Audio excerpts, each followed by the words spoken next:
الرحمن الرحیم قل هو اللہ احد اللہ الصمد لم یلد ولم یولد ولم یکن له کفوا احد اللہم صلی علی محمد و آل محمد۔ مومنین کرام، مجلس ابھی شروع ہی ہوئی ہے اور پنڈال فل ہو چکا ہے۔ مجھے جگہ نظر آ رہی ہے۔ ہم ایک مرتبہ پھر اگر امام زمان کا مخصوص لقب اپنی زبان پر جاری کریں اور کھڑے ہوں، کافی مومنین کے لیے گنجائش نکل آئے گی۔ بالحجت القائم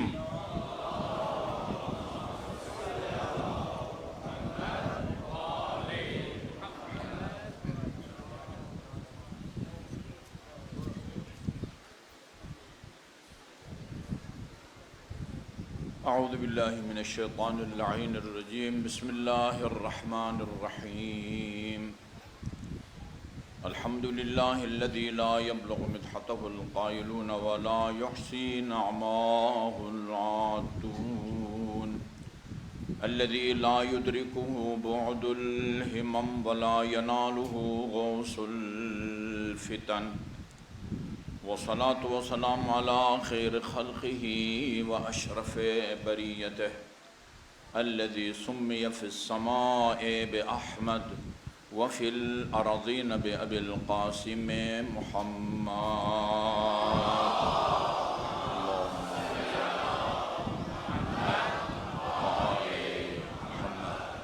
وعلى اہل بیتہ الطیبین الطاہرین الذین اذهب اللہ عنہم الرجس وطہرہم تطہیرا۔ اللہم صل علی واللعن الابدی علی اعدائہم اجمعین۔ اما بعد فقال اللہ الحکیم، بسم اللہ الرحمن الرحیم، وجعلناهم أئمة يهدون بأمرنا وأوحينا إليهم فعل الخيرات وإقام الصلاة وإيتاء الزكاة وكانوا لنا عابدين۔ درود بھیجئے محمد وعلی محمد پر۔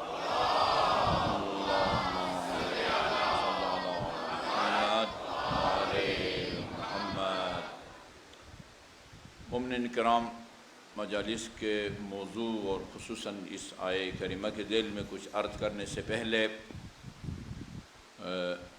میں نے عرض کیا سوالات بہت آتے ہیں۔ بعض سوالات ایسے ہوتے ہیں کہ جن کا جواب تفصیل طلب ہوتا ہے، یعنی ایک دو جملوں میں ان کا جواب نہیں دیا جا سکتا، ایک مکمل بحث کی ضرورت ہوتی ہے۔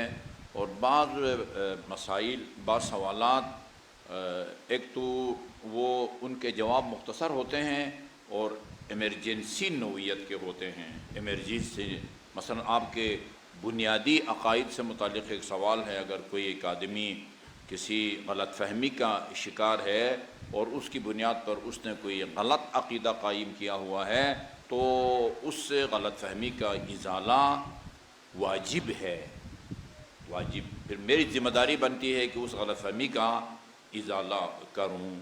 آج ابھی ایک عزیز نے مجھے یہ زبانی آ کے پوچھا ہے کہ آپ نے کل کی مجلس میں کہا تھا کہ صرف اللہ تعالیٰ جس کی ہم عبادت کرتے ہیں، ایاک نعبد، کل میں نے یہی عرض کیا تھا، یعنی سورہ بقرہ کی آیت یا ایھا الناس اعبدوا ربکم الذی خلقکم والذین من قبلکم، اس آیت کی روشنی میں ہم اس کو رب کہہ سکتے ہیں جس کی عبادت کرتے ہیں۔ ہم عبادت صرف خدا کی ہوتی ہے، لہذا رب بھی ہم صرف خدا کو کہہ سکتے ہیں۔ اچھا، عزیز کا سوال یہ تھا کہ بعض لوگ، اور وہ بعض لوگ بھی ایسے ہی کوئی عام کوئی سرکاری ملازم یا ایسے کوئی کاروباری عام مومن نہیں، اصلا بعض مشہور اہل منبر یہ اس غلط فہمی کی شکار ہیں کہ خدا نے، آپ نے کہا ہے رب صرف خدا کے لیے کہہ سکتے ہیں، جبکہ قرآن میں لکھا ہوا ہے رب ارحمہما کما ربیانی صغیرا، اللہ تعالیٰ نے والدین کو رب کہا ہے، اور آپ کہتے ہیں کہ اللہ کے علاوہ کسی اور کو رب نہیں کہہ سکتے۔ یہ انتہائی سادگی اور بہت بڑی جہالت کا یہ نتیجہ ہے۔ صاف الفاظ میں آپ کو بتاؤں کہ یہ جو قرآن میں ہے ربیانی صغیرا رب ارحمہما، خدایا میرے والدین پر رحم فرما، کما ربیانی صغیرا، یہ ربیا رے بے یہ سے بنا ہے، رے بے یہ سے بنا ہے، اور جس معنی میں ہم اللہ کے لیے رب استعمال کرتے ہیں الحمدللہ رب العالمین، یہ رے بے بے ایک رے اور دو بے سے بنا ہے، یعنی آپ کی رائج اور عام فہم زبان میں اصل ان دونوں کے سپیلنگ مختلف ہے۔ اچھا جی، وہ جو جس معنی میں والدین کو رب بیانی کہا جاتا ہے، وہ انہوں نے میری اور آپ کی تربیت کی ہے والدین نے، ہاں ماں نے، وہ ایک تو ایک نظام قدرت کے تحت اس بحث میں نہیں جاتے، خون جگر، خون دے کے پالا ہے، خون۔ وہ توحید مفضل جس کی طرف اشارہ کیا تھا، اس میں امام علیہ السلام نے فرمایا ہے کہ جب تک جنین بچے کو کہتے ہیں جب تک وہ شکم مادر میں ہو، باہر نہ آیا ہو، اس کو جنین کہتے ہیں۔ جنین جب تک ماں کے پیٹ میں ہے، رحم مادر میں ہے، ماں کے خون کو جو کہ ناپاک ہے، ماں کا وہ خون جو ناپاک ہے، اور وہ بھی آپ کی انگلی سے نکلنے والے خون کی طرح نجاست نہیں ہے، وہ انتہائی سنگین نجاست ہے۔ ہاں وہ خون جو انسان کے لیے ماں کے پیٹ میں خوراک کے طور پر استعمال ہوتا ہے، یعنی یوں سمجھے کہ یہ انگلی کے، یہ ناخن کے سرے کے برابر یہ ہاتھ سے نکلا ہوا خون اگر آپ کے کپڑوں کو لگ جائے اس سے نماز ہو جاتی ہے۔ آپ کے جسم پر اگر کسی جگہ لگا ہوا ہو، اوپر پانی کا قطرہ گرے اور نہ پھیلے تو اس میں نماز ہو جاتی ہے۔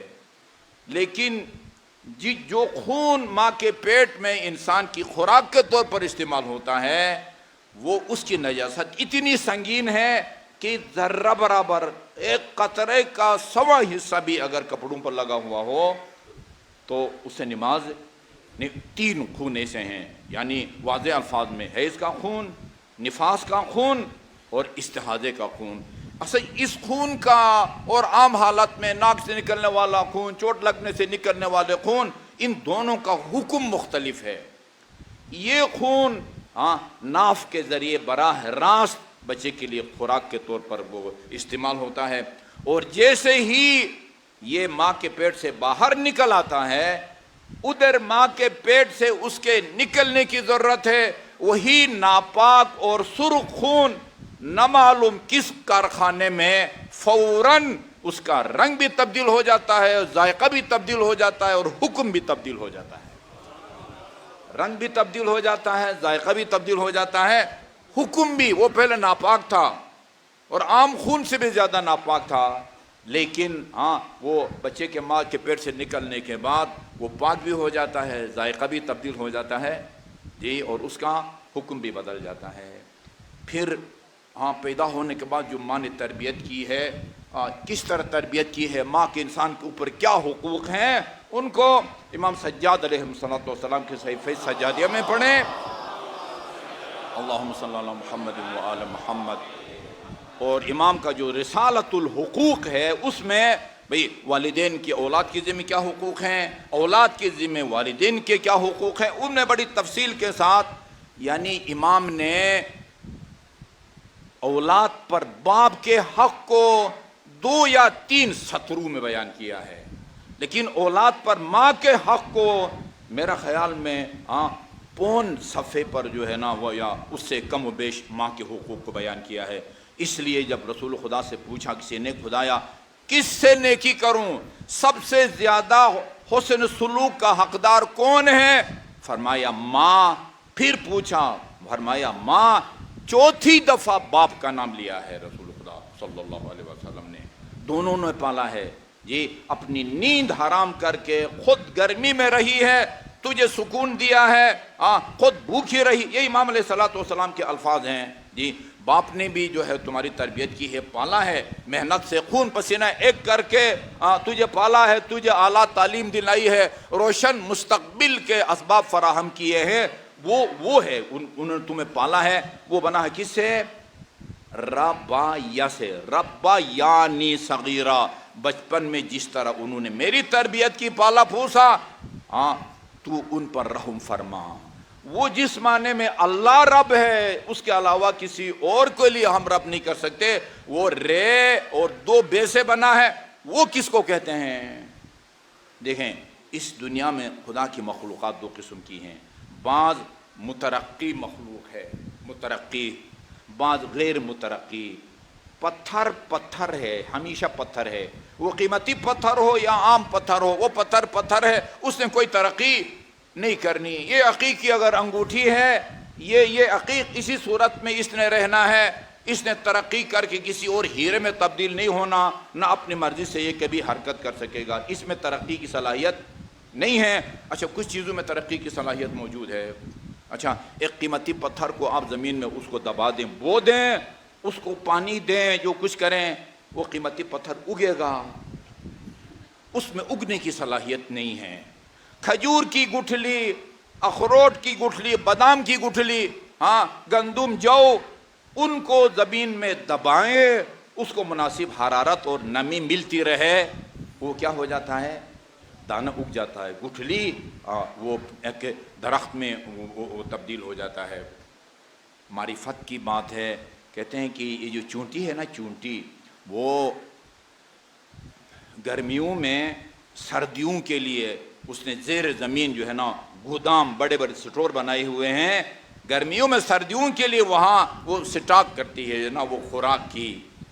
اچھا اس کو خدا نے یہ بتایا ہوا ہے کہ دیکھو بھائی یہ جو گندم کا دانہ، جو کا دانہ، دال کا دانہ تم نے وہ لائے ہو، یہ اگر زیر زمین اس طرح وہ پڑا رہے، اس کے اگنے کا خطرہ ہے، لہذا اس کو دو ٹکڑے کر کے رکھو تاکہ اس کے اگنے کا خطر، تمہاری محنت ضائع نہ ہو۔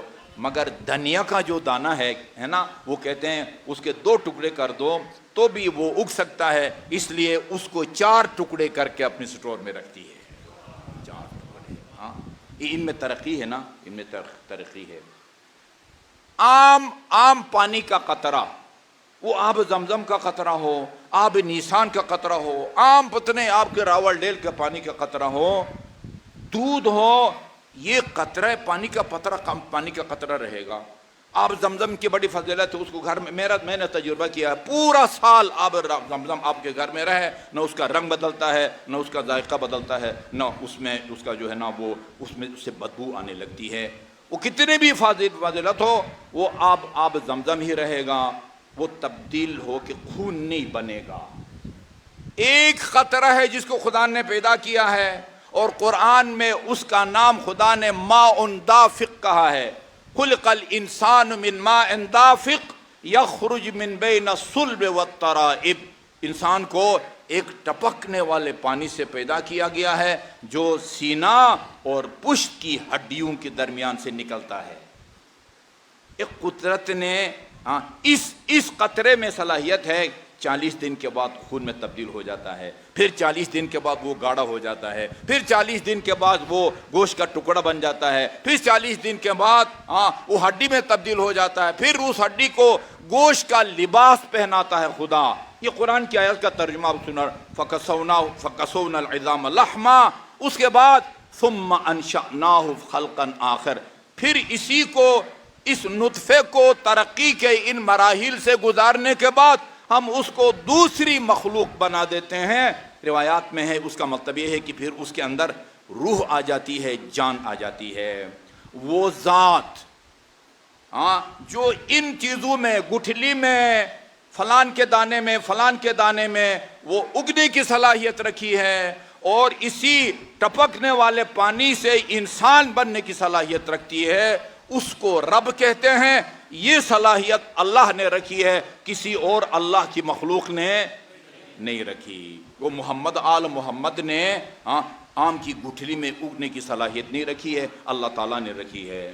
جی ماء نافق جو نطفہ ہے، اس سے ایک انسان بننے کی صلاحیت اس میں اللہ تعالیٰ نے رکھی ہے، محمد اور آل محمد نے نہیں رکھی۔ بنیادی فرق ان دونوں میں یہ ہے، وہ جو والدین کے بارے میں ہے رب بیانی، وہ کس سے بنا ہے؟ رے بے یہ سے، اور جس معنی میں ہم اللہ کے لیے استعمال کرتے ہیں وہ کس سے بنا ہے؟ رے. کتنا زمین اور آسمان کا فرق ہے. یعنی جو آدمی اس فرق کو بھی نہیں سمجھتا، یعنی گرامر کے بارے میں اتنے معلومات بھی نہیں رکھتا، میرا خیال میں وہ اس قابل نہیں ہے کہ آگے سینکڑوں کے مجمع میں آ کے مکتب اہل بیت کی نمائندگی کر سکے. ایک اور سوال آیا ہے، یہ بھی بڑا معقول ہے. ہم نے 2-4 دن پہلے کہا تھا کہ یعنی حائل نہیں ہونا چاہیے نماز جماعت میں. وہ ایک مومن نے لکھا ہے کہ خواتین نماز جماعت میں شریک ہوتی ہیں، درمیان میں وہ پردہ یا قنات ہے، وہ مستثنیٰ ہیں. یعنی مردوں کی جماعت ہو رہی ہو اور ساتھ ہی خواتین بھی ہوں، درمیان میں پردہ یا قنات ہو تو اس میں کوئی حرج نہیں ہے. یعنی یہ حائل والے حکم سے خواتین جو ہیں وہ مستثنیٰ ہیں. بآواز بلند درود بھیجیے محمد وآل محمد پر.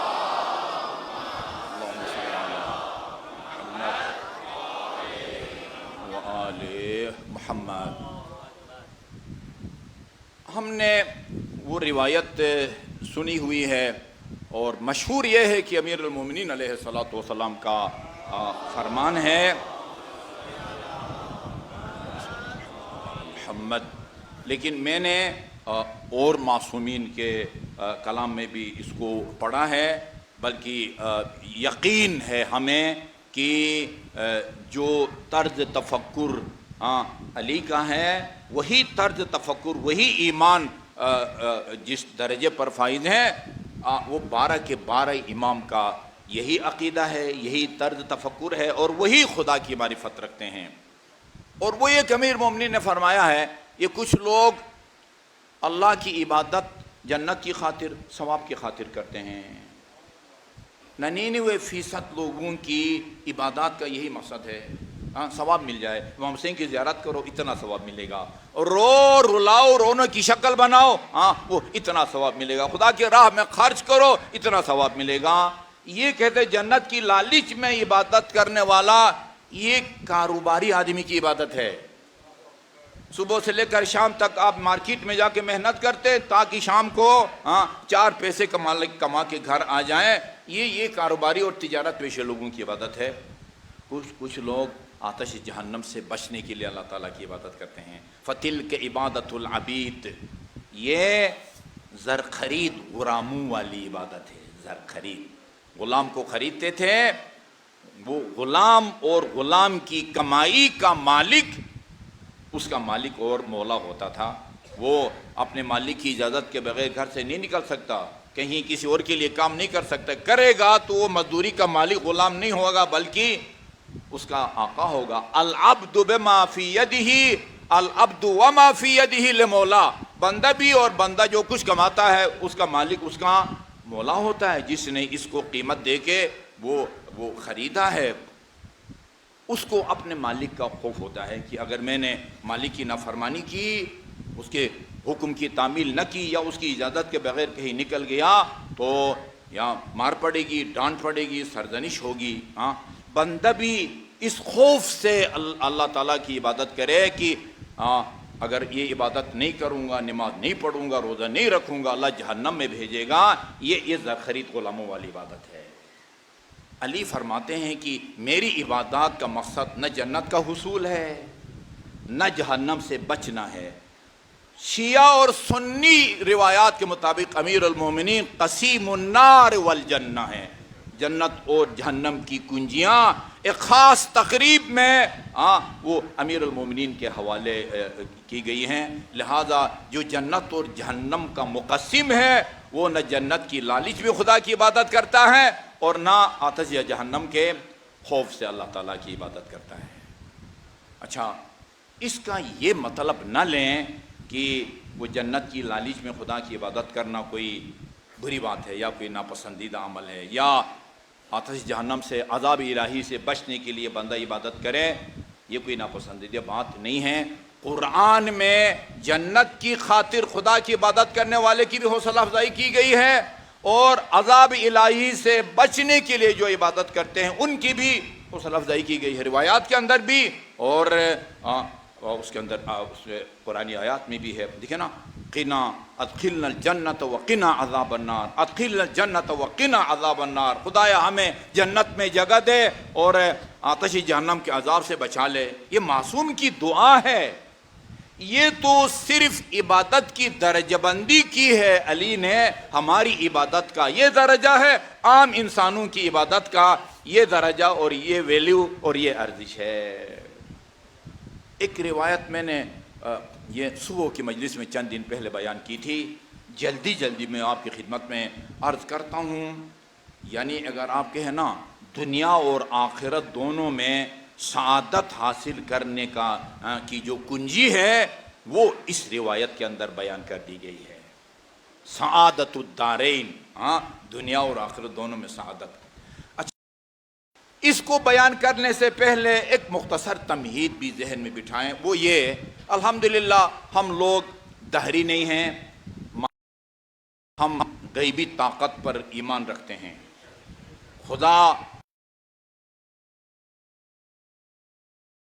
ہم اس پر ایمان رکھتے ہیں، فرشتے آج تک کسی کو نظر نہیں آئے، عام انسانوں کو ہم ان پر ایمان رکھتے ہیں، روح آج تک نظر نہیں آئی، مسلمان کا عقیدہ ہے کہ نہیں، انسان کا جہاں یہ بدن ہے وہاں اس کی روح بھی ہے، لیکن ہم جس طرح مادیات، قابل مشاہدہ، دکھائی دینے والے وسائل سے جتنے مانوس ہیں، اتنے اس غیبی طاقت سے اتنے مانوس نہیں ہیں۔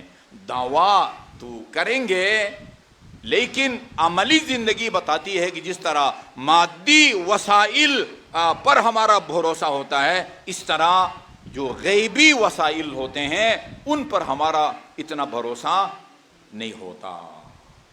اب آئیے روایت کا متن آپ کو سناتا ہوں۔ اعرابی آتا ہے رسول خدا صلی اللہ علیہ وسلم کی خدمت میں اور عرض کرتا ہے، یا رسول اللہ علمنی عملا اذا علمتہ عملتہ احبنی اللہ و احبنی المخلوق، مجھے ایسا عمل بتائیں کہ اگر وہ عمل میں انجام دوں خدا بھی مجھ سے محبت کرے اور اس کی مخلوق بھی مجھ سے محبت کرے۔ وَأَن يُثْرِيَ اللَّهُ مَالِي، میں نے بہت کچھ ابھی بیان کرنا ہے، میں جلدی گزروں گا، آپ نے ایک لمحہ کے لیے بھی نا اپنی توجہ ادھر ادھر نہیں ہٹانی، اس کی طرف آپ نے مرکوز رکھنا ہے اپنے ذہن کو۔ دوسرا، اس عمل کے نتیجے میں میرے مال و دولت میں اضافہ ہو جائے، اس رزق میں وسعت جو ہے نا وہ نصیب ہو۔ 6 چیزیں ہیں، گنے میرے ساتھ آپ، ٹھیک ہے؟ ابھی آخر میں ٹیسٹ لوں گا، ٹھیک ہے؟ نمبر 1، خدا جو ہے نا وہ محبت کرے۔ نمبر 2، خدا کی مخلوق محبت کرے۔ نمبر 3، میرے مال و دولت میں اضافہ ہو۔ نمبر 4، میں صحت مند رہوں، بیماریوں سے محفوظ رکھوں۔ کتنی ہو گئی؟ 4۔ وَأَن يُطَوِّلَ اللَّهُ عُمْرِي، اس عمل کے نتیجے میں خدا مجھے لمبی عمر دے۔ اور یہ یوں سمجھے کہ یہ دنیا کی خواہشیں ہوئیں، ایک آخرت کی خواہش۔ وَأَن يَحْشُرَنِيَ اللَّهُ مَعَكَ فِي الْجَنَّةِ، خدا جنت میں کسی عام کلاس میں نہیں۔ کتنا سیانہ آدمی ہے یہ، ایک عمل کے نتیجے میں یہ 6 خواہشیں پوری کرنا چاہتا ہے۔ رسول خدا نے فرمایا کہ دیکھو فی الحال کوئی ایک عمل دستیاب نہیں ہے جس سے تیری 6 کی 6 خواہشیں پوری ہوں، ہر خواہش کے لیے تجھے ایک کام کرنا پڑے گا۔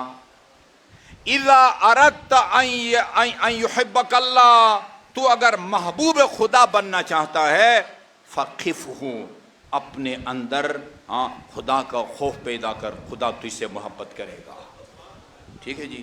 نمبر 2، وَإِذَا أَرَدْتَ أَن يُحِبَّكَ الْمَخْلُوق، یہ ایک عمل تفصیل طلب ہے، لیکن میرے پاس ٹائم نہیں ہے۔ تو اگر یہ چاہتا ہے کہ خدا کی مخلوق میں سے محبت کرے، دوسرے الفاظ میں معاشرے میں ہر دل عزیز بنوں، فَرْفَضْ بِمَا فِي أَيْدِ النَّاسِ، اپنے آپ کو لوگوں سے بے نیاز ظاہر کر۔ یہ خدا اور انسان میں فرق ہے۔ ایک لفظ خدا کے لیے استعمال کرنے لگا ہوں، میرے پاس متبادل نہیں ہے، مجھے امید ہے اللہ تعالیٰ معاف کرے گا۔ خدا کا مزاج اور ہم بندوں کی مزاج میں فرق ہے۔ خدا کا کوئی مزاج نہیں ہے.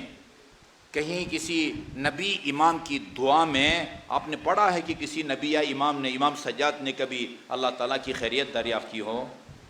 پالنے والے کیسے مزاج ہے؟ اس کا مزاج نہیں ہے، اس کی طبیعت نہیں ہے، اس کی ذات میں تبدیلی نہیں آتی. ہاں وہ حوادث کا جو ہے نا وہ اللہ تعالیٰ شکار نہیں ہوتا. یہ خدا کا مزاج یہ ہے کہ جو کوئی جتنا اس سے مانگے اتنا خوش ہوتا ہے، اور نہ مانگے اللہ تعالیٰ اسے ناراض ہوتا ہے. بندہ ایسا نہیں ہے. آپ زندگی میں تجربہ کریں، ٹھیک ہے؟ اگر مثلا آپ کسی سے کچھ مانگتے ہیں، وہ آگے سے معذرت کرتا ہے، سوری کرتا ہے، دوبارہ مانگے، 2-4 دفعہ مانگیں گے، وہ نمبر بلاک کرے گا، تنگ آ جاتا ہے نا، تنگ آ جاتا ہے. لیکن اللہ تعالیٰ وہ تنگ نہیں آتا. ان اللہ یحب الحاح الملحین. الحاح کہتے ہیں ضد کرنے کو نا، ضد کرنے کو.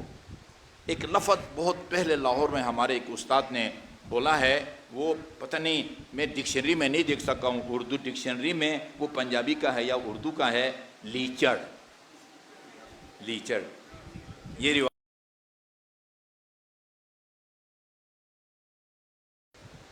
اس وقت تک روایت ہے خدا کا جب تک نہیں کھلتا. اس دنیا میں ساری زندگی بھی اگر وہ نہ کھلے، اس کا اجر روز قیامت اتنا آپ کو ملے گا، حسرت کریں گے کاش میری کوئی دعا قبول نہ ہوتی، سب کا اجر آخرت کے دن ثواب کی صورت میں مجھے ملتا. یہ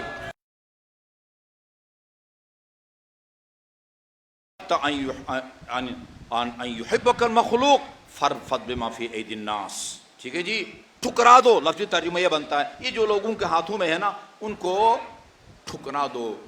عرفات میں امام زین العابدین کے سامنے کوئی کسی سے مانگ رہا تھا، کہا کہ یہ کیسا آدمی ہے، یہاں تو اس دن میں شکم مادر میں بچے کی تقدیر بناتا ہے خدا، اور یہ بندہ اپنے جیسے محتاج آدمی سے مانگ رہا ہے. ہاں تیسری چیز کیا ہے؟ کیا تھی تیسری چیز؟ دولت مند بننا چاہتا ہے، ہاں برسر روزگار ہونا چاہتا ہے. وَإِذَا أَرَدْتَ أَن يُؤْتِيَ اللَّهُ مَالَكَ فَزَكِّهْ. وہ میری تمہید آپ کو یاد ہے کہ بندہ یہ ظاہری وسائل کا جتنا سہارا لیتا ہے، یا ان پر اس کو جتنا سہارا یا یقین یا اعتماد ہوتا ہے، غیبی طاقت پر اس کا اتنا ایمان.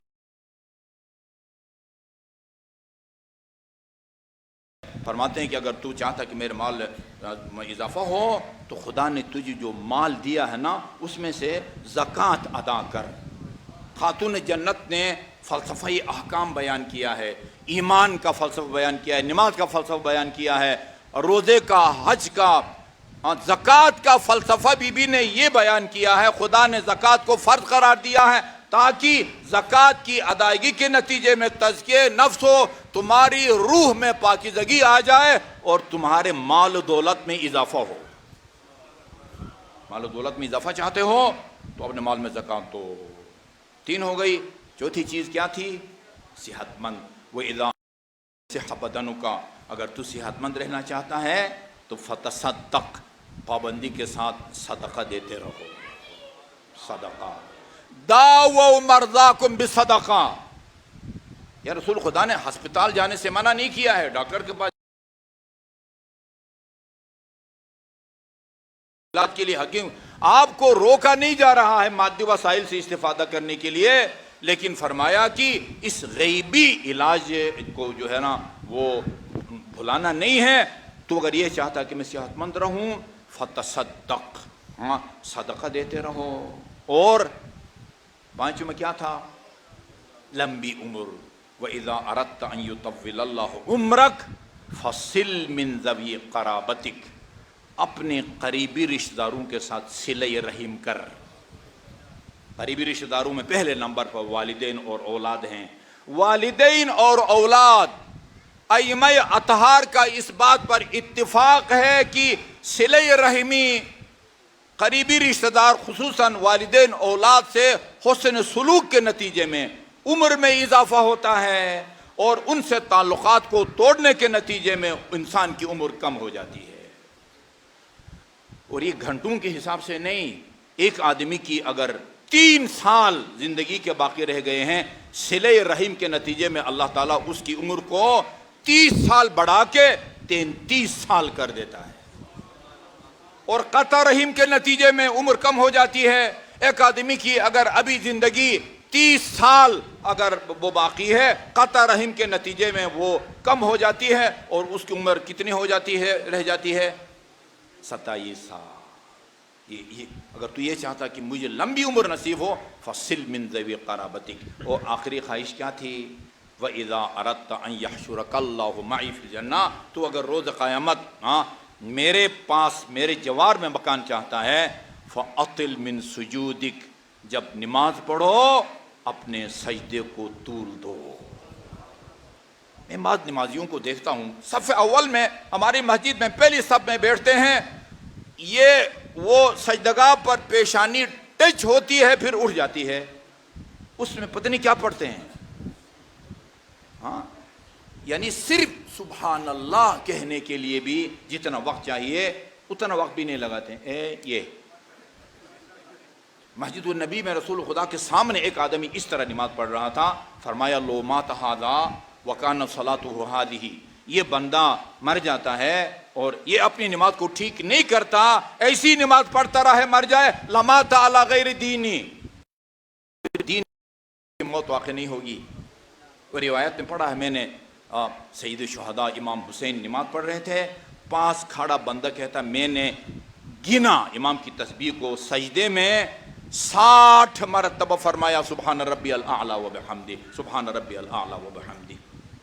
سخت پتھر پر سید سجاد اپنی پیشانی رکھ کر 1000 مرتبہ لا الہ الا اللہ والہ حقا حقا، لا الہ الا اللہ ایمانا و تصدیقا، لا الہ الا اللہ عبودیتا و رقا، لا مستنکفا ولا مستکبرا بل انا عبد ضعیف خائف مستجیر۔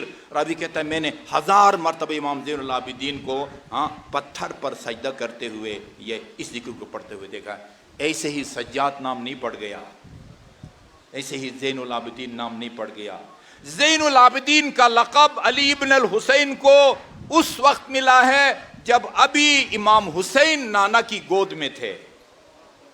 تو یہ فرما رہے ہیں نانا کی گود میں تھے، کتنے سال کے تھے یہ نہیں پتا، لیکن فرمایا رسول خدا نے اللہ تعالیٰ اس بیٹے یعنی حسین کو ایک بیٹا دے گا، اور روز قیامت جب لوگ حشر نشر کے لیے میدان محشر میں محشور ہوں گے اور اللہ تعالیٰ کی طرف سے یہ منادی ندا دے گا فَلْيَقُمْ زین العابدین، زین العابدین جہاں کھڑے ہیں کھڑے ہوں، میرے حسین کا بیٹا وہاں کھڑا ہوگا۔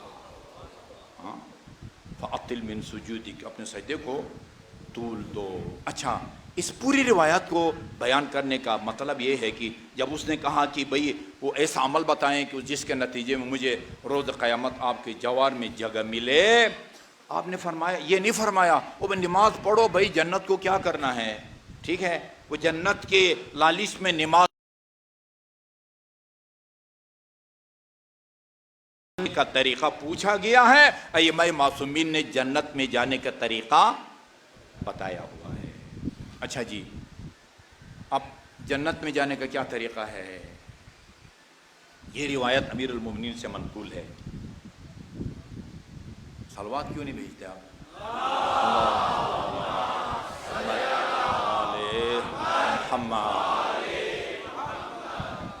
یہ مرحوم صدوق کی کتاب ہے اعتقادنا، عقائد پر مرحوم صدوق کی کتاب ہے۔ اس امیر المومنین کی روایت کو اس عقائد کی کتاب کے متن میں شامل جو دینی مدارس میں یہ کتاب پڑھائی جاتی ہے جی، اس میں کسی نے امیر المومنین سے پوچھا یا امیر المومنین صف لنا الموت، اس میں موت کا جو چیپٹر ہے نا، موت کا جو چیپٹر ہے یا فصل کہیں باب، اس میں یہ روایت صف لنا الموت، مولا یہ موت کی ذرا خصوصیات بتائیں، موت کیا ہوتی ہے، موت کے نتیجے میں کیا ہوتا ہے؟ فرمایا موت 3 قسم کی ہیں، یا دوسرے الفاظ میں مرنے والا 3 قسم کا ہوتا ہے۔ یہ علی کا جو فرمان ہوتا ہے نا، وہ میں کئی جگہ مکمل اعتماد کے ساتھ یہ کہتا ہوں کہ ائمہ معصومین کے جو اقوال ہیں نا وہ بالواسطہ اللہ کے اقوال ہوتے ہیں، یہ اپنے ذاتی خیالات کا اظہار نہیں کرتے۔ فرمایا کہ یہ موت کیا چیز ہے؟ فرمایا الموت اما بشارۃ بنعیم الابد، یا موت مرنے والے کے لیے ابدی نعمتوں کی بشارت لے کے آتی ہے، وَإِمَّا بَشَارَةٌ بِعَذَابِ الْأَبَدِ، یا ابدی عذاب کی بشارت لے کے آتی ہے، وَإِمَّا تَخْوِيفٌ وَتَحْوِيلٌ لَا يَدْرِي مِنْ أَيِّ الْفِرَقِ ہوا۔ تیسرا مرنے والا وہ ہوتا ہے جس کو نہیں پتا کہ وہ اس کیٹیگری میں آتا ہے یا کس کیٹیگری میں آتا ہے، اور کتنے کٹھن مراحل سے گزرنے کے بعد اس کو جنت میں جگہ ملے گی۔ ہاں، حق یہی ہے جو علی کی زبان سے نکلا ہے، یہی ہے۔ امام جعفر صادق کا فرمان کئی دفعہ میں آپ کو سنا چکا ہوں، اللہم صلی علی محمد وآل محمد۔ فرمایا کلما لم یخرج من ھذا البیت فہو باطل، دین کی جو بات اس گھرانے سے نہیں لی جاتی وہ باطل ہے، وہ غلط ہے، وہ عقیدہ غلط ہے، وہ عبادت کا طریقہ غلط ہے، وضو کا جو طریقہ اس گھرانے سے نہیں لیا جائے گا وہ غلط ہے، حج کا، زکوٰۃ کا، طلاق کا، نکاح کا جو طریقہ اہل بیت سے نہیں لیا جائے گا وہ نماز غلط ہے، وہ نکاح غلط ہے، وہ طلاق غلط ہے۔ ٹھیک ہے جی، کلما لم یخرج من ھذا البیت فہو باطل۔ اچھا جی، یہ موت کس کے لیے ابدی نعمتوں کی بشارت لے کے آتی ہے؟ فرمایا من کان ولینا ومطیعا لامرنا فلہ یبشر بنعیم الابد، جو ہمارا ولی ہے، دوسرے الفاظ میں جو ہماری امامت کا قائل ہے، جو ہم کو اپنا پیشوا مانتا ہے، اور صرف یہ نہیں فرمایا والمطیع لامرنا، اور ہمارا اطاعت گزار بھی ہے، یعنی ہمیں اپنے پیشوا ماننے کے ساتھ ساتھ وہ ہمارا اطاعت گزار بھی ہے، موت ایسے بندے کے لیے ابدی نعمتوں کی بشارت لے کے آتی ہے۔ وہ طولانی روایت، یا علی، وہ طولانی روایت کی جس میں کا پہلا مصرع ہے محمد، جس کا پہلا جملہ ہے من مات علی حب آل محمد مات شہیدا، الحمدللہ سب کو یاد ہے، جس کے دل میں آل محمد کی محبت ہو اور اسی دل میں محبت لیے مرتا ہو وہ شہید مرتا ہے۔ اس کے بعد ہے من مات علی حب آل محمد، یہ یفتح فی قبرہ بابان الی الجنہ، سپرد خاک ہوتے ہی دو دروازے کھول دیے جاتے ہیں اور اس کو کہا جاتا ہے یہ دونوں دروازے جنت کو کھلتے ہیں، تمہاری مرضی ہے اس جنت سے داخل ہو یا اس دروازے سے داخل ہو یا اس دروازے سے داخل ہو۔ وہ اما ہمارا ولی، ہمارا ہمیں ماننے والا اور ہمارا اطاعت گزار، یہ دو باتیں ہیں، ہمیں مانتا بھی ہو، ہمیں اپنا پیشوا بھی مانتا ہو، ہمیں ہماری ولایت کا بھی قائل ہو، ساتھ ساتھ المطیع لامرنا۔ اس دن سنا چکا من احبنا فلیعمل بعملنا، فرمایا جو ہم سے محبت کرتا ہے پھر اس کو وہ کام کرنا ہوگا جو ہم کرتے ہیں۔ ٹھیک ہے جی، دوسرا بندہ ومن کانا عدونا وعدونا والمخالف لامرنا، جو ہمارا دشمن ہے، وہ صرف دشمن نہیں بلکہ وہ ہمارا مخالف ہے، عقیدے میں ہمارا مخالف ہے، عبادات میں ہمارے عقیدے کے ہمارے بتائے ہوئے طریقے عبادات انجام نہیں دیتا، اس کے لیے موت ابدی عذاب کی بشارت لے کے آتی ہے۔ تیسرا بندہ کون ہے جس کو خوفزدہ ہونا چاہیے، پریشان ہونا چاہیے؟ وہ بندہ ہے المؤمن المسرف علی نفسہ، ہے تو مومن، توحید، عدل، نبوت، امامت اور قیامت اس کا قائل تو ہے، لیکن اپنے ساتھ زیادتی کرتا ہے۔ کیا مطلب؟ یعنی اللہ تعالیٰ کی نافرمانی کرتا ہے۔ جی، وہ بڑے الفاظ بہت سخت ہیں،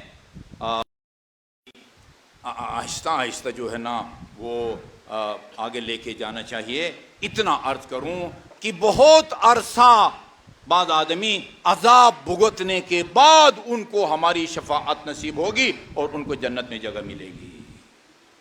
ہمارا ولی ہماری ولایت کا قائل، یہ روایت عرض کرتا ہوں اور پھر مصائب کی طرف جاتے ہیں۔ اتفاق سے یہ اہل سنت کے ہاں بھی ہے یہ روایت۔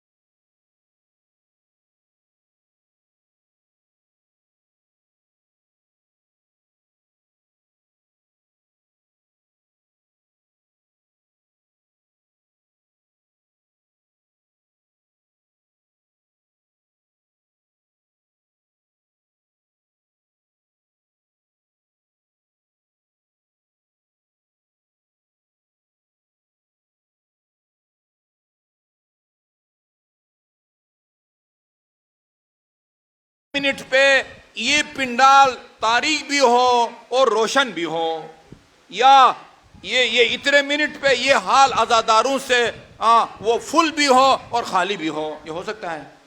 ممتنع ہے۔ فرماتے ہیں الممتنع علی الابصار رؤیتہ، ان آنکھوں سے خدا کا دکھائی دینا ممتنع ہے۔ یہ ہمارا عقیدہ ہے۔ اللہ تعالیٰ نہ دنیا میں دکھائی دے سکتا ہے اور نہ آخرت میں دکھائی دے سکتا ہے۔ یہ معراج کا یہ مقصد نہیں ہے۔ معراج کا مقصد خود خدا نے قرآن نے بیان کیا ہے۔ کیا فرمایا ہے؟ سبحان الذی اسری بعبدہ لیلا من المسجد الحرام، بابرکت ہے وہ ذات کی جس نے اپنے عبد کو سرکار رسالت صلی اللہ علیہ وآلہ وسلم کو سیر کرائی مسجد الحرام سے لے کر مسجد الاقصی تک، الذی بارکنا حولہ۔ اچھا، باقی آسمانی سفر کا ذکر دوسری آیات میں ہے۔ کس مقصد کے لیے سیر کرائی؟ لِنُرِيَهُ مِنْ آیاتنا، تاکہ آسمانوں میں، خدا کہتا ہے آسمانوں میں ہم کی نشانیاں دکھا سکیں۔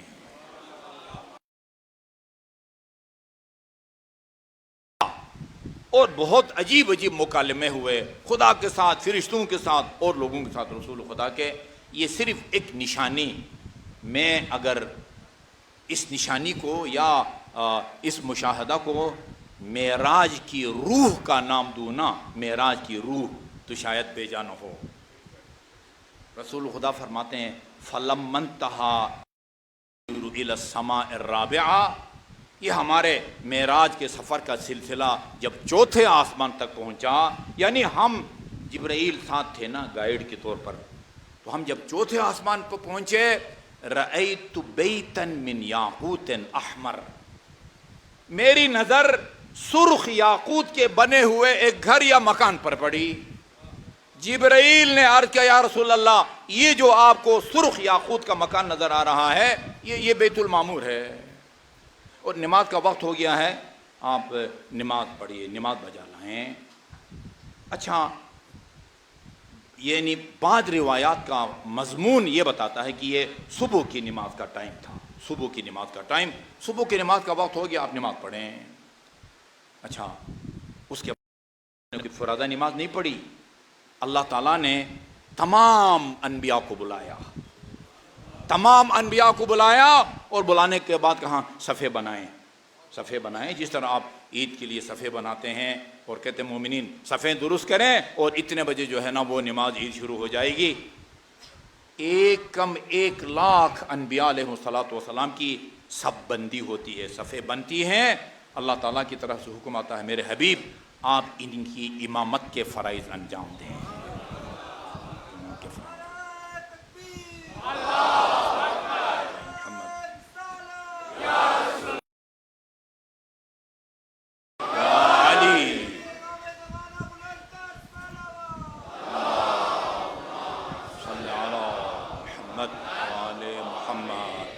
رسول خدا فرماتے ہیں جب ہماری یہ آخری ٹکڑا ہے، جس کے بارے میں نے کہا تھا کہ اس سے پتہ چلتا ہے کہ صبح کی نماز تھی. فرماتے ہیں جب ہماری 2 رکعتیں مکمل ہوئی، السلام علیکم ورحمۃ اللہ وبرکاتہ، منادی کی آواز آئی. ایک فرشتے نے آ کے یہ کہا، یا رسول اللہ، یہ جن انبیاء نے آپ کی اقتداء میں ابھی نماز فجر ادا کی ہے، سلہم، آپ ان سے پوچھئے، اللہ ما بعثتم قبلی، اللہ تعالیٰ نے تمہیں مجھ سے پہلے کس شرط کی بنیاد پر نبی بنا کے بھیجا ہے؟ ہاں، غیر مشروط طور پر بھیجا ہے. کیا کہتے ہیں، ڈیل ہوتی ہے نا، ڈیل. ہاں، مشروط طور پر بھیجا ہے یا غیر مشروط طور پر وہ نبوت یا رسالت کا عہدہ دے کے بھیجا ہے؟ اگر مشروط طور پر بھیجا ہے تو وہ شرط کیا ہے؟ انبیاء نے جواب میں فرمایا، بعثنا علی الاقرار بولایتک و ولایت علی ابن ابی طالب علیہ الصلوۃ والسلام. اللہم صلی علی محمد وعلی محمد. اللہ نے اس شرط پر، یا علی، اس شرط پر ہم کو نبی بنا کے بھیجا ہے، ہم آپ کی ولایت کا بھی اقرار کریں اور علی کی ولایت کا بھی اقرار کریں. اب آپ خود سوچیں، نبیوں کو نبوت نہیں ملتی، اس کی نبوت کا، ولایت کا انکار کر کے کوئی جنت کی آرزو رکھتا ہو، وہ قابل رحم ہے بیچارہ. یہ بعض روایات میں ہے اس شرط پر بھیجا ہے کہ آپ کی ولایت اور علی کی. دوسری روایت میں ہے بعثنا علی الاقرار بنبوتک و ولایت علی. کے پاس ولایت بھی تھی، نبوت بھی، لیکن علی کے پاس ولایت تھی، نبوت نہیں تھی. دونوں صحیح ہیں. بعثنا علی الاقرار بولایتک و ولایت علی. جو نعمت آپ کے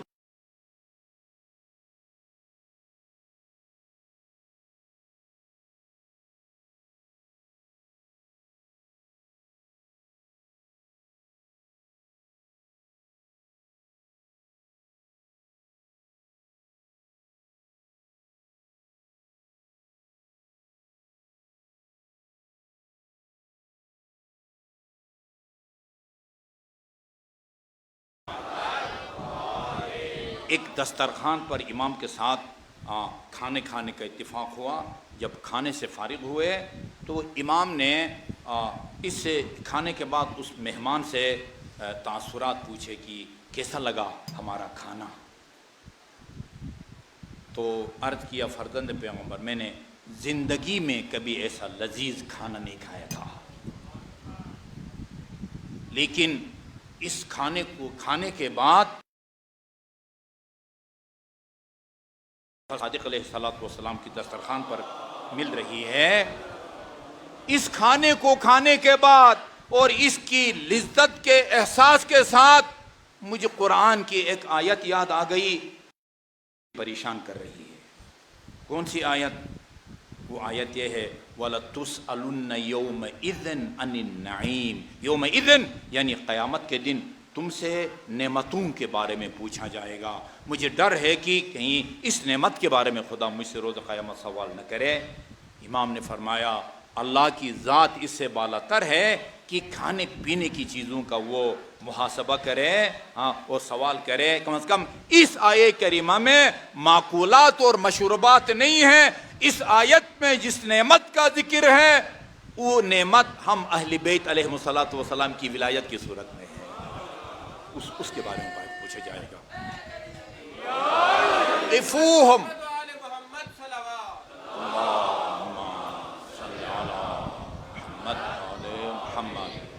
قفوہم فإنہم مسئولون. یہ نا، روکو، ابھی ایک سوال ان سے کرنا رہ گیا ہے.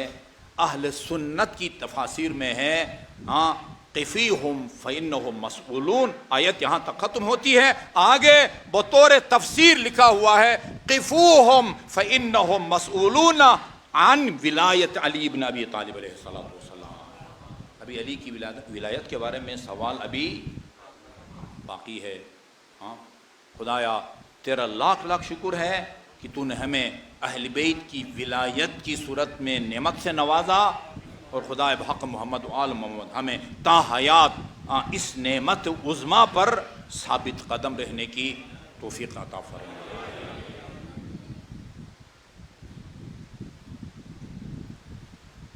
ہم سب متوجہ ہیں آج شب عاشور ہے، روایات بھی بتاتی ہیں، کیفیت بھی بتاتی ہے، اور بعض ذمہ دار افراد بھی کہتے ہیں کہ شب عاشور کی مصیبت خود واقعات وہ روز عاشور سے کم نہیں ہیں، روز عاشور سے کم نہیں ہیں۔ میں نے پڑھا ہے بعض روایات میں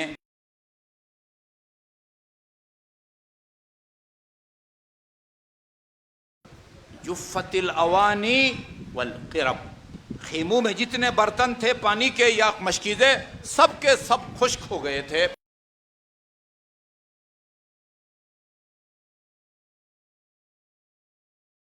وہ کہتے ہیں کہ جناب زینب کبریٰ شب عاشور وہ خیموں کا جائزہ لینے گئی نا، خیموں کا جائزہ لینے گئی، ایک خیمے سے نکل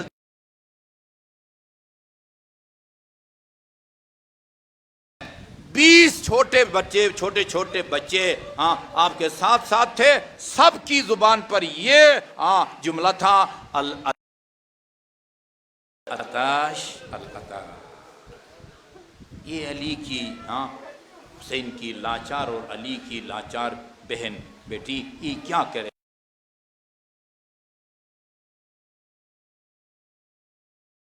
شب عاشور ہے جب جناب زینب کبریٰ نے امام حسین سے فرمایا کہ بھیا یہ جو آپ کے اصحاب ہیں، حبیب ہیں، مسلم بن اوسجہ وغیرہ وغیرہ، آپ نے کوئی ان کا امتحان لیا ہے؟ آپ کو یقین ہے کہ آخر تک یہ آپ کے ساتھ دیں گے، کہ ایسا نہ ہو کہ یہ آپ کا ساتھ چھوڑ کے نافع بن ہلال جناب زینب کبریٰ سن رہا تھا، فوراً حبیب کے پاس گیا اور جا کے کہا حبیب علی کی بیٹی کو ہماری وفاداری پر یقین نہیں ہے، کوئی ایسا کام کرو کہ علی کی بیٹی کو تسلی ہو کہ ہم آخر تک حسین کے ساتھ ہیں۔ حبیب کو بتایا، حبیب نے وہ کہا، امام علیہ السلام تمام اصحاب نے بیک زبان، ہر صحابی نے اپنے اپنے تاثرات، وہ کہتے ہیں کہ یہ اصحاب بھی تھے وہ اور یہ اولاد بھی تھے، سب سے پہلے جو کھڑا ہوا اور آخر تک اپنی وفاداری کا وہ یقین دلایا وہ علمدار حسین علیہ السلام تھے۔ الفاظ یہ تھے کہ اگر ہمیں 70 مرتبہ مارا جائے، 70 مرتبہ ہمیں زندہ کیا جائے، ہمارے جسم کو آگ لگا کے اس کی خاکستر کو وہ زمین میں وہ زمین برد کر دیا جائے، ہم ساتھ نہیں چھوڑیں گے فرزند پیغمبر۔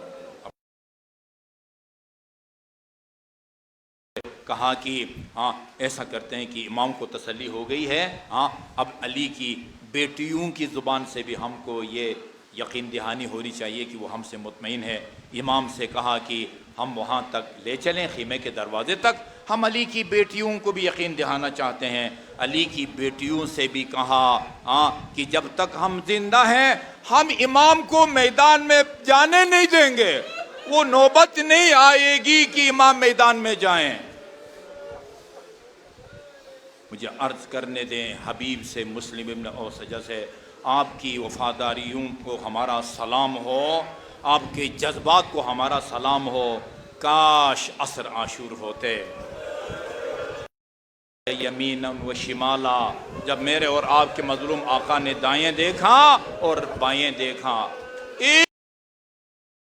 ایک مستند خطیب کی گفتگو سن رہا تھا، مسلم کو پکارا، ہانی کو پکارا، کہا آؤ اور حریم رسول کی کا دفاع کرو، ان کمینوں اور پست انسانوں کے شر سے نبی کی بیٹیوں کو اور نبی علی کی بیٹیوں کو بچاؤ۔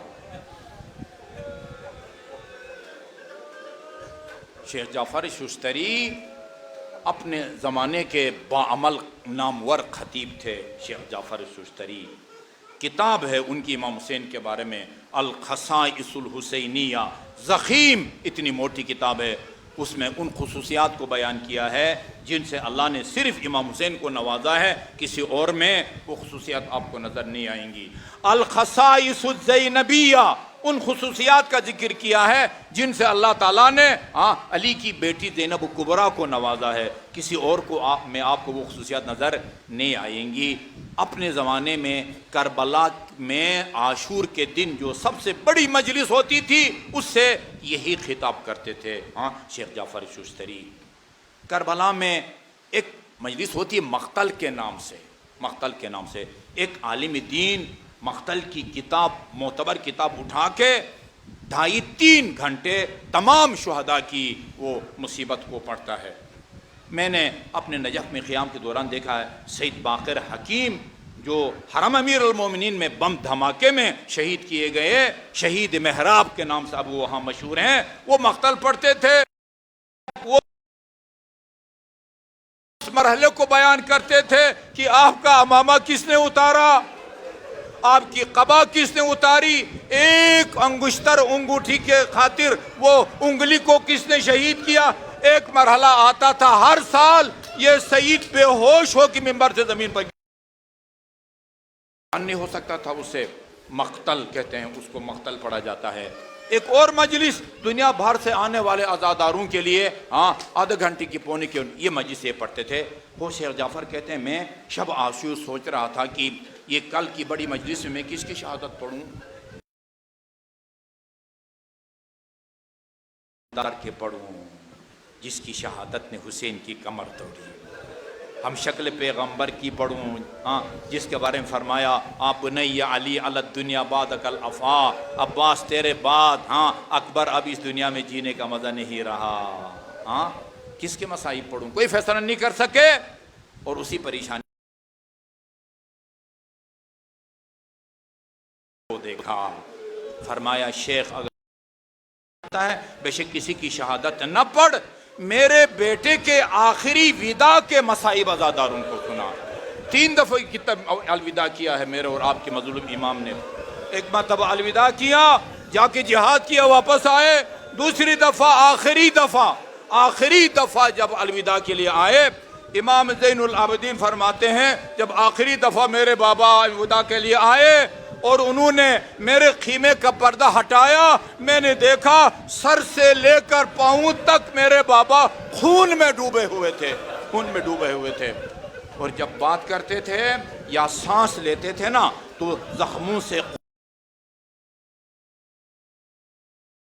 سینے سے لگایا اور مجھے ایک دعا دی، بیٹے سجاد یہ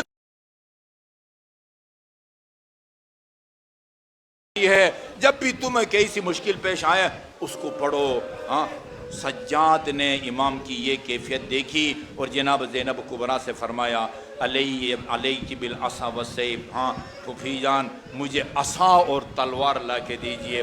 بیٹے کیا کرو، کہا عصا کے سہارے جاؤں گا اور تلوار کے ذریعے بابے کا۔ امام نے فرمایا تو مریض ہے، مریض پر جہاد واجب نہیں ہے۔ سجاد کو رخصت کر کے پھر اہل حرم سے الوداع،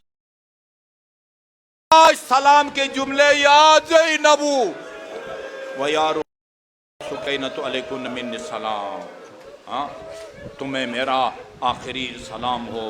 اسب وفادار پر سوار ہوئے، پہلی دفعہ سوار ہوتے ہی ایک اشارے سے ذوالجناح چل پڑا تھا، دوسری دفعہ تیسری دفعہ اس کو چلانا چاہتے ہیں مگر قدم نہیں اٹھاتا۔ ایک مرتبہ نظر پڑی، وہ سینے پہ سونے کی آدھی بچی وہ گھوڑے کے قدموں سے لپٹی ہیں اور بابا سے فرماتی ہے ابتا استسلمت للموت۔ اپنی آنکھوں سے دیکھ رہی تھی، اصحاب میں سے جو گیا واپس نہیں آیا، چچا عباس گئے واپس نہیں آیا، اکبر گئے واپس نہیں آئے۔ فرماتی ہیں بابا آپ بھی خود چل کے موت کی طرف جا رہے ہیں؟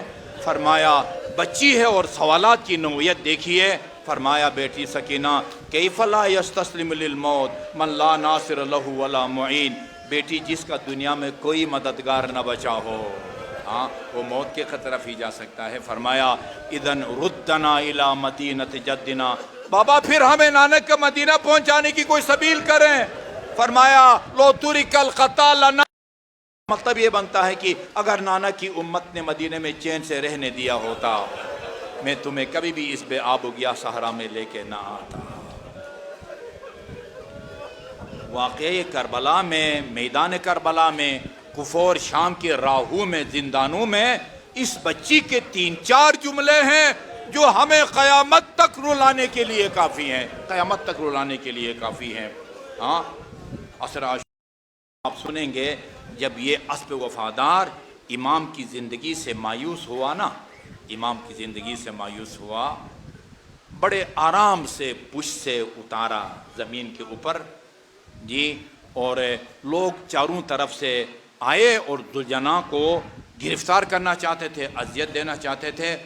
ہاں عمر سعد نے کہا دیکھو اس کو کوئی نقصان، یہ رسول خدا کے عمدہ گھوڑوں صفدر حسین فرما، ہاں خدا تجھ پر لعنت کر، تجھے رسول کی سواری کا اتنا خیال ہے، لیکن وہ حسین جس کو اپنے کاندھوں پر سوار کر کے مدینے کی گلیوں کی سیر کرایا کرتے تھے، وہ جناب زینب کبریٰ کے الفاظ ہیں ایقتل ابو عبداللہ وانت تنظر الیہ، تیرے سامنے رسول خدا کا فرزند مارا جا رہا۔ یہ بھی امام کی زندگی سے مایوس ہوا، امام کے خون ناحق سے اپنی پیشانی کو رنگین کیا اور خیمگاہ کی طرف آیا۔ امام منظر پیش کیا ہے فلما رأینا جوادہ مخزخدیہ، زیارت ناحیہ میں ہے، جب بیویوں نے دیکھا کہ یہ سوار سے خالی سواری خیمے کی طرف وہ آ رہی ہے، ذوالجنا سر اس نے جھکایا ہوا ہے، زین ایک طرف کو ڈھلی ہوئی ہے، باگیں کٹی ہوئی ہیں، خرجن من الخدور، خیموں سے باہر نکل آئیں، علی الخدود لاتمات، اپنے رخساروں پر تماچے مار رہی تھی۔ ہادی تنادی و ابا، کوئی بابا بابا کر کے پکار رہی تھی، وہادی تنادی و اخا، کوئی بھائی بھائی کر کے پکار رہی تھی۔ اتنے میں جناب سکینہ آگے، یہ جملہ سن لیجئے، گھر جا کے بھی اس جملے کو یاد کیجئے، روئیے، اپنے مرحومین کے لیے ثواب ہدیہ کیجئے۔ آگے بڑھی، ذوالجنا کے لگام کو ہاتھ میں لیا اور ذوالجنا سے ایک سوال کیا، یا جواد ابی، اے میرے بابا کے اسب وفادار، تجھے خبر ہے نا کہ میرے بابا 3 دن کے پیاسے تھے، اسقی ابی ام قتل اشاجانا، پانی کا پلایا یا پیاسے شہید کر دیے گئے۔ عزادارو، مدینہ ہے اور امام سجاد ایک گلی سے گزر رہے ہیں، دیکھا ایک قصائی اپنے جانور کو ذبح کرنے کے لیے چھری ہاتھ میں لیے کھڑا ہے، اور جیسے ہی سجاد کو دیکھا جانور کو چھوڑ دیا۔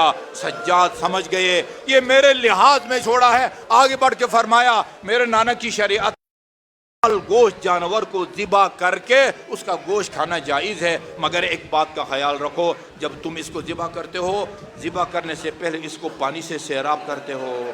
فرزند پیغمبر، ہم اس وقت تک چھری نہیں چلاتے جب تک اس کو پانی سے سیراب نہ کریں۔ کربلا کا رخ کیا اور عرض کیا بابا، مسلمان جانور کو بھی اس وقت تک ذبح نہیں کرتا جب تک اس کو پانی سے سیراب نہ کریں۔ الا لعنۃ اللہ علی القوم الظالمین وسیعلم الذین ظلموا ای منقلب ینقلبون انا للہ و انا الیہ راجعون۔ مریضوں کی شفا یابی، مریضوں کی حاجت روائی، وطن عزیز کی سلامتی اور اس کا استحکام، اور پوری دنیا میں عزاداران سید الشہداء کی سلامتی کی نیت سے 5 مرتبہ آیے کریمہ کی بسم اللہ الرحمن الرحیم امن یجیب المضطر اذا دعاہ ویکشف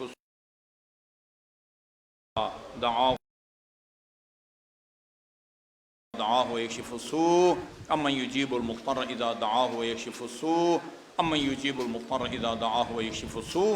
سب مومنین جہاں بھی ہیں یا اللہ یا اللہ یا اللہ یا اللہ یا اللہ یا اللہ یا اللہ یا اللہ یا واحد یا احد یا صمد یا من لم یلد ولم یولد ولم یکن له کفوا احد۔ وبنيها وبالسر المستودع فيها خدا بحق محمد و آل محمد جو مومنین مومنات پریشان حال ہیں ان کی پریشانی کو دور فرما. مریضوں کو خصوصاً محمد نعیم زوجہ اور ان کی زوجہ نور فاطمہ، ذریت عباس دائم، ہبا زہرا، ایک 4-5 سالہ بچہ جو 2.5 سال کی عمر میں چلتا پھرتا تھا، آذان دیتا تھا، اچانک بولنے سے بھی رہ گیا ہے، چلنے سے بھی رہ گیا. سید جواد موسوی. ایک اور بچہ 4-5 سال کا ہے، گویائی کی طاقت نہیں ہے. اس قسم کی پیچیدہ بیماریوں مبتلا تمام مومنین مومنات کو شفاء کامل اور عاجل عطا فرما، اور بے روزگار مومنین مومنات کو رزق حلال سے مالا مال فرما. خصوصاً آج جس مومن نے اپنے بچوں کی کامیابی کے لیے دعا کی درخواست کی ہے، انہیں کامیابیاں نصیب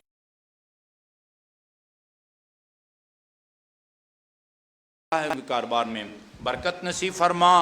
مقروض مومنین مومنات کو ادائیگی قرض کی توفیق عطا فرما. بے اولاد مومنین مومنات کو اولاد صالح و سالم اور عطا فرما. باق محمد و آل محمد. ہمارے جن عزیز بچیوں نے طلبہ طالبات امتحانات دے رکھے ہیں یا بعض نے جائز مقاصد کے لیے ٹیسٹ انٹرویو دے رکھے ہیں، انہیں نمایاں کامیابی نصیب فرما اور مستقبل میں انہیں ملک و ملت کی خدمت کی توفیق عطا فرما. وطن عزیز کو سلامتی اور استحکام نصیب فرما.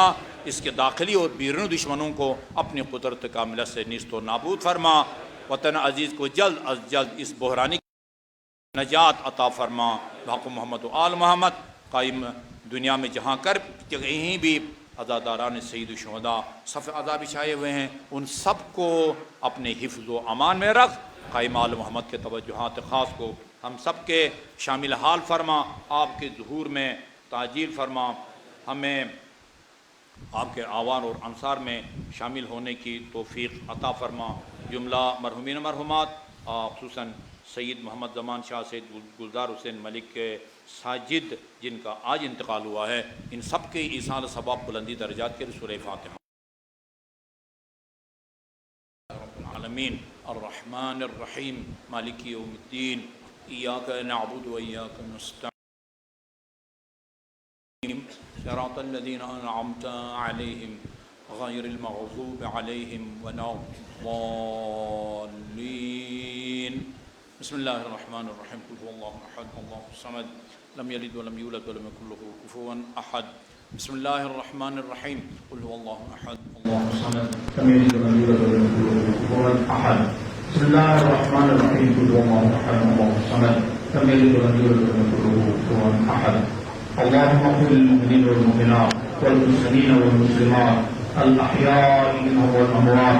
تابع اللهم بيننا وبينهم بالخيرات إنك مجيب الدعوات إنك على كل شيء قدير برحمتك يا أرحم الراحمين. اور آخر میں دعا غفلت ہو گئی. جن مومنین مومنات کے تعاون سے یہ مجالس منعقد ہو رہی ہیں، ان کے رزق حلال میں خدایا رخصت عطا فرما. ان کے مرحومین مرحومات کی گناہان سویرے اور سویرے کی مغفرت فرما. اور محمد آل محمد کی شفاعت اور ان کی جوان میں مقام عطا فرما. ان لوگوں کی استجابت کی نیت سے بابا کے بلند کروا.